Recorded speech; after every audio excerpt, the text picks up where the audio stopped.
David here with Team Locklear. We had a tournament a couple of days ago, and Brian did a pretty good job of covering that tournament. If you missed the video that he posted on his page, I'm gonna put a link to it here, so you can go check that out. It'll tell you everything that happened, and pretty much for us, fishing just sucked. That's all there is to it. I mean, you can't have that many good teams on that lake and have the weigh in that we did. Some guys got lucky. That's all there is to it. It's going to happen. Somebody's going to get lucky during the tournament. So it doesn't take one time to get lucky, and I mean, you can win it. So we suck it up. We'll move on to the next one. But I wanted to cover the basics on the bait tank that we use, you know, how we set it up, what we use in our tank, and yeah, basically this is what keeps the bait that we use to catch flatheads alive and frisky and active. A good bait tank can make the difference in having good bait and having dead bait, definitely. And we have over the years transformed this tank into a mediocre tank where it just works to a great tank. A few things we added on. Now this is a blue water tank, and it's pretty old. It's probably 12 years old, maybe 15 years old. Blue water's a good tank. I never liked their air system for adding oxygenated air to the water. I never liked it for some reason. But that back then when they first came out, that was the norm for everything. Things have changed a lot, so I'm gonna go over a few basics to start with, and then I'll get into the air and the pump stuff and all. So basically, this tank has two compartments. It has a compartment here where your bait is. It has a compartment here where your filter system is. Now there's water on both sides. The pump pumps the water from here into here, and gravity pushes the water up through the filter.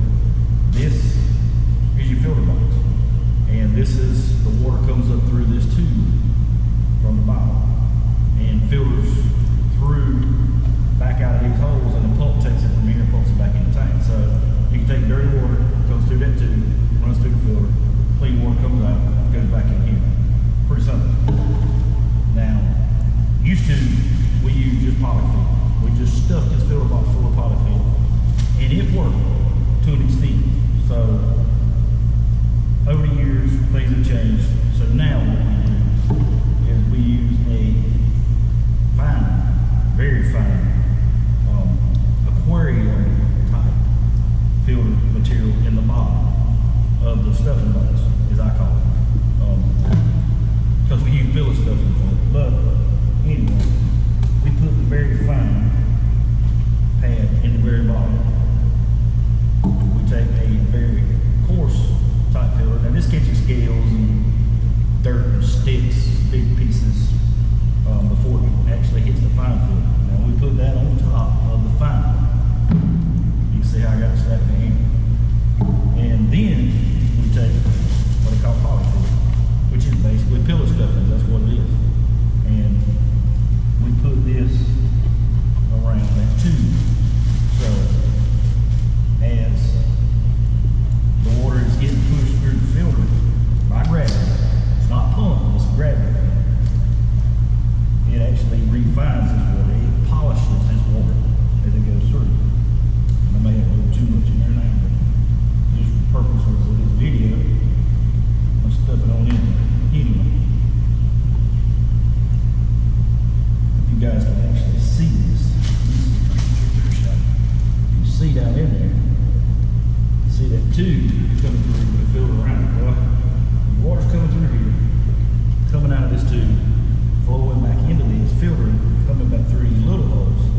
Then the pump picks it up, pumps it back in the tank. So let me give you a shot at the tank. Okay, guys. This is actually the filter side of the tank.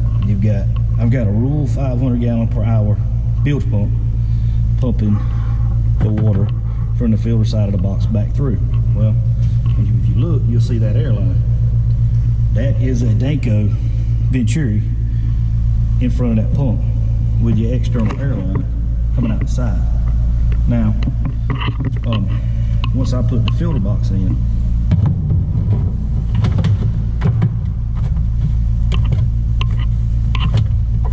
now in operation, this is what we'll have. This side of the tank is where all the bait is. You can see the discharge pipe, and that's a drain plug, and then grating for the filter box. So I got bait in this side. Water's going to be pulled in through here and comes out here. Filters through this filter material, goes back on this side through the bottom. The pump pulls in air from the outside, pumps it through, and comes out this Venturi. And I've just got this little 45 on it to keep the water in a circular motion. And that's it. That's basically it. In this tank, we took pretty close to 85, 90 pieces of bait, maybe even 100 pieces of bait with us. And we did lose some shad. Somebody called shad is the hardest thing in the world to keep alive in a bait tank during the tournament. But we did lose some shad, but we actually brought bait home and put back in the big tank when we got done. So yeah, it works pretty good. I'm happy with it. That's basically it in a nutshell. I've got it hooked up to, I got quick connect plugs inside my boat. I've got 2 of them. One on my auxiliary batteries, I call it, everything that runs my lights, my depth finder, you know, all my odds and ends. And then I've got another battery, my cranking batteries, I call it, that I keep my bilge pumps and my live well and my bait tank. Simply because the alternator on my boat motor will constantly keep that battery charged when we're running from place to place while we're fishing. So I know that I don't have to worry about that battery being dead. It keeps my live well going and it keeps my bait tank going. But yeah, that's pretty much in a nutshell how it works. I'll get some water put in this tank. Once I get finished cleaning up the boat and get it set back in place, I'll put some water in this tank and show you what it looks like when it's running. So y'all stick around. Okay guys, what we've got here is, this is the filter side of a 30-gallon blue water tank. All right, the water is going to come from the bait side through this tube back up through the filter box, and I'll show you more of that here in just a minute. But I've got a Rule 500 gallon per hour bilge pump attached to a 800 gallon per hour Venturi, a Danco Venturi. This is an external air line here that pulls the air from the outside of the tank and injects it into the water.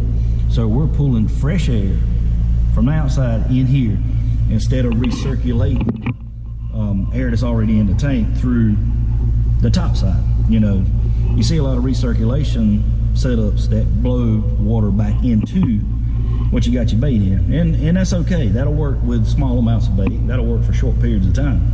But when you're sitting on the water for 13 hours trying to keep bait alive, you know, you need fresh air coming in all the time. That makes a huge difference.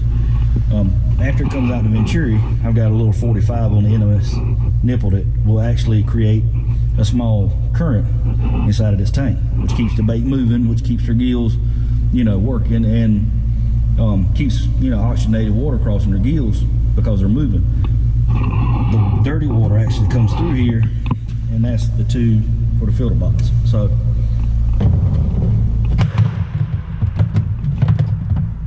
with the filter box installed, if you were to open this tank, this is what you'd see. The water will come out of here and rain back down through the filter material, and the pump picks it up, pushes it back in here.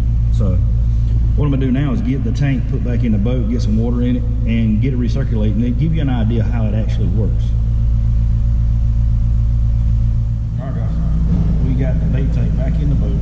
I've got a little bit of water in it, not much, just enough to show you how it actually operates. We normally run it a lot higher than this, but take a look at what we got. You'll see on this side, the filter compartment, how the water's coming up through that tube. That pump is pumping it back into the bait side. You can see it's got a little bit of a current, circular motion going on in there. Let me give you a better idea of what's going on at that nozzle.